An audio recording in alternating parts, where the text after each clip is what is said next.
Et salut les rôlistes, c'est la dernière question. Un PJED 2024, nous sommes le 31 août 2024 et après de nombreuses questions, je vais avoir l'honneur de fermer cette session avec mes compagnons et compagnons d'aventure en commençant par répondre à cette question, le jeu ou le joueur qui me manque. Et oui, il y en a pas mal qui me manquent, pas mal du tout, parce que on manque de temps, et donc pour voir tous les joueurs, les jeux, et je vais faire une dédicace à mes joueurs de tout début, mes amis lycéens, avec qui j'ai commencé le jeu de rôle. C'est pas tous des rôlistes dans la durée, je joue de temps en temps avec Randar par exemple, qui revient. On a fait avec eux cet actual play qui s'appelle Arkham, voilà, Enquête à Arkham, qui est sur la chaîne, c'était pendant le Covid. Et ça me manque parce que c'est des amis vieux de... Oula, l'expression vieux de... On va pas dire combien de chiffres derrière. Mais ça fait très longtemps, et ça me manque de temps en temps, même plus souvent, de faire des parties avec eux, parce que je les connais très bien. Je vois comment ils peuvent réagir, et puis c'est toujours un moment de partage. Donc bisous ils se reconnaîtront s'ils m'écoutent. Et un gros bisou à tous ceux et celles qui me manquent aujourd'hui, car le jeu de rôle c'est avant tout de l'amitié, de la relation et du plaisir d'être ensemble. RPG Day numéro 31. Et oui, c'est la fin, c'est le dernier. Joueur ou jeu qui me manque. Alors il y a une joueuse qui me manque et je sais que je ne la verrai pas. Sur internet, elle se faisait appeler Dame le Lac. Je fais un peu un hommage à elle parce que j'ai eu la chance de pouvoir jouer avec elle sur une quest, sur cette campagne qui actuellement a duré 3 ans. Et en fait, elle était là au début et elle a choisi d'arrêter de jouer avec nous pour des raisons de santé.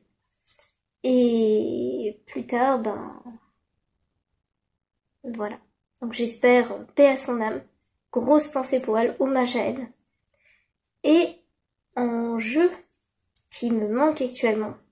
Ces derniers temps, j'arrête pas d'avoir envie de jouer à Monster of the Week. C'est à chaque fois, pas grand chose suffit pour me faire penser et me donner envie de jouer à ce jeu. J'ai pas encore pris le temps de lire le livret de règles. Cependant, je sais que je vais finir par le lire et à proposer moi-même des parties, même si j'ai adoré être joueuse sur Monster of the Week. C'était le RPG Day numéro 31 et je vous dis à la prochaine. Un jeu ou un joueur ou une joueuse qui vous manque. Je vais répondre aux deux questions. Il y a bien un jeu qui manque à mon catalogue de jeux que j'ai essayé et que j'aimerais beaucoup essayer. Et j'ai eu plusieurs occasions manquées, mais je n'ai jamais pu le tester, c'est Alice is Missing. C'est un jeu qui m'a été décrit comme étant très fort émotionnellement, très marquant. Et c'est vraiment ça qui m'attire dans ce jeu, c'est le côté émotionnel, c'est le côté humain finalement, c'est une aventure très humaine. J'ai jamais eu l'occasion de le tester malgré plusieurs opportunités loupées en fait par les copains de chez Dice Story sur une date où j'étais pas du tout dispo et par Time to Roll aussi où finalement il y a plusieurs joueurs qui n'étaient pas dispo donc on a reporté et en fait on n'a jamais su retrouver une date et je pense que ça a fini par tomber à l'eau par la force des choses. Donc Alice is Missing est un jeu qui me manque parce que je n'ai jamais pu le jouer. Et un joueur qui me manque, ça va être... Un joueur qui me manque, ça va être Johan. Johan est un joueur que j'ai rencontré sur le Paranoia qu'on a joué en roleplay écrit sur le serveur d'Isatis.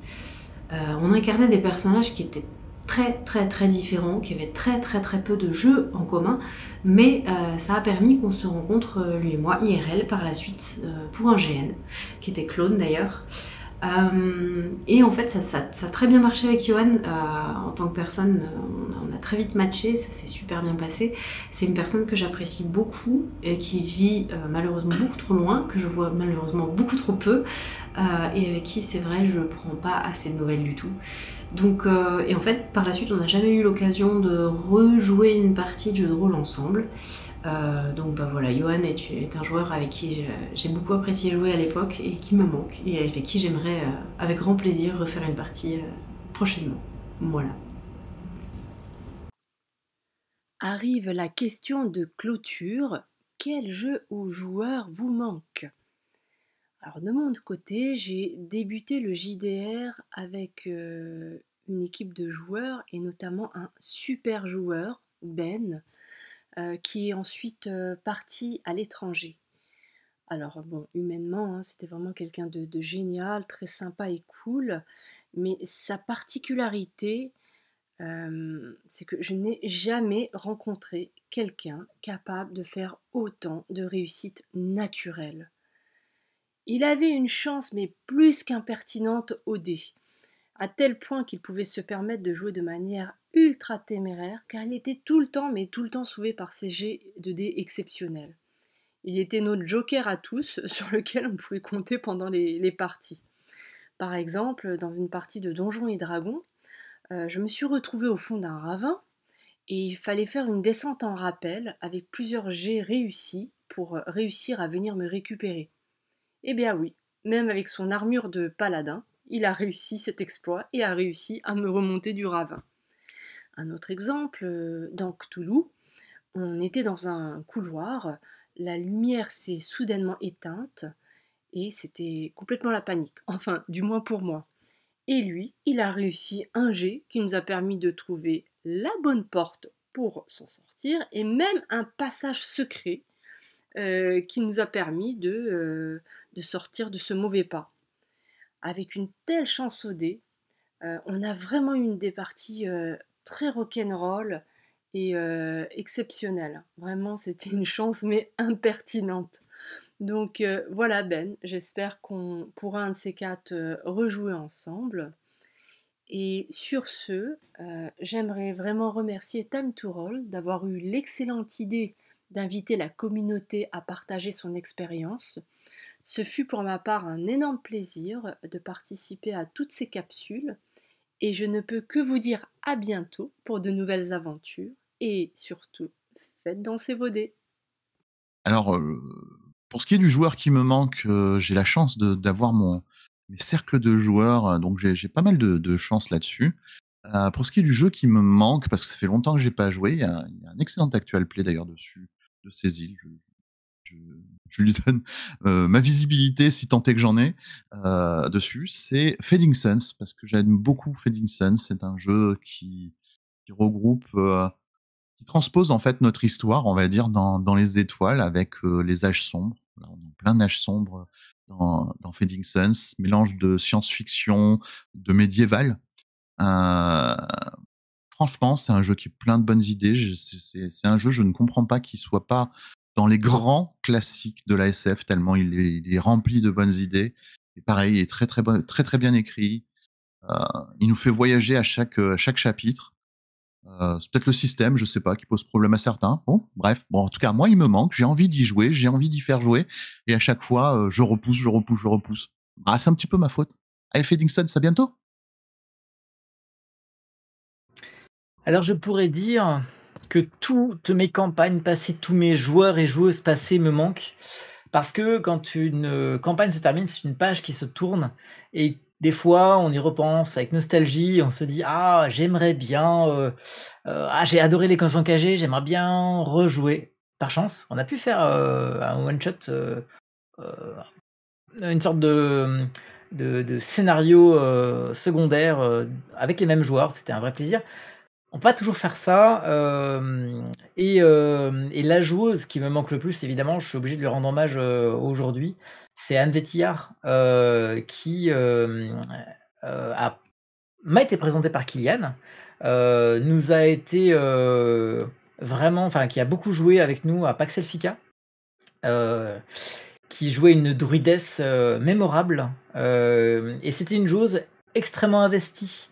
Je Je me souviens qu'au démarrage de la campagne, elle avait déjà épluché le guide du joueur avec plein d'annotations sur les intrigues possibles, sur les implications possibles, etc. Les pistes à aller découvrir, alors qu'on n'avait même pas encore commencé à jouer.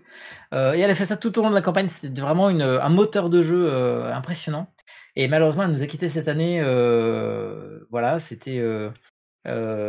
une période un peu difficile, mais voilà, mais on a de grandes pensées pour elle et pour tous ceux qui l'ont connue et qui partagent, j'en suis sûr, cet hommage.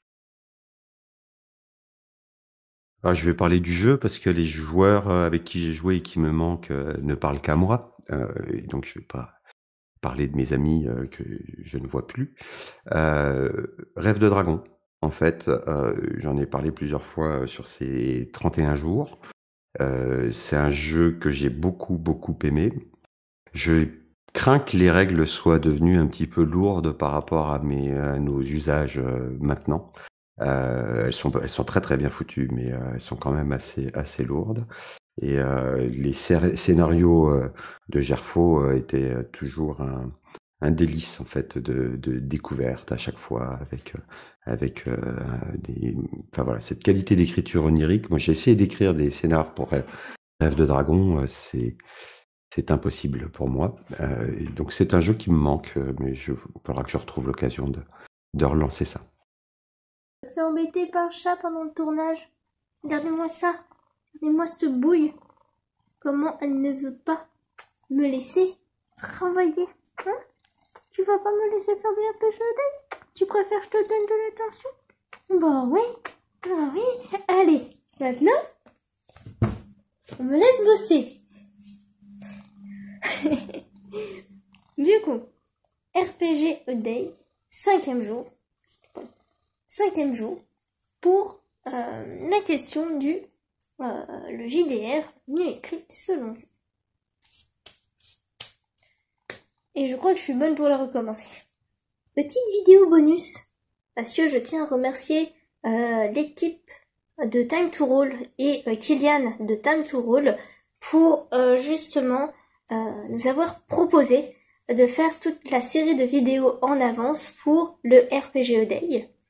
Et moi ça tombe bien parce que je ne pouvais pas le faire cette année. Le fait qu'ils proposent de faire ça me permet de le faire pour vous cette année-là. Ça n'a pas été... faire la suite de vidéos comme ça n'a pas forcément été des plus faciles pour moi. C'est pas forcément facile de passer devant la caméra. Mais je suis très contente de l'avoir fait. Et vraiment, merci à eux pour ça. Et merci à vous qui regardez la vidéo de soutenir Time to Roll, d'être présent. Et j'espère que l'on se verra peut-être à Octogone ou ailleurs pour des aventures qui seront incroyables, des événements qui seront merveilleux et des parties toujours plus amusantes. C'était Lionel de Corbeau et je vous dis à la prochaine.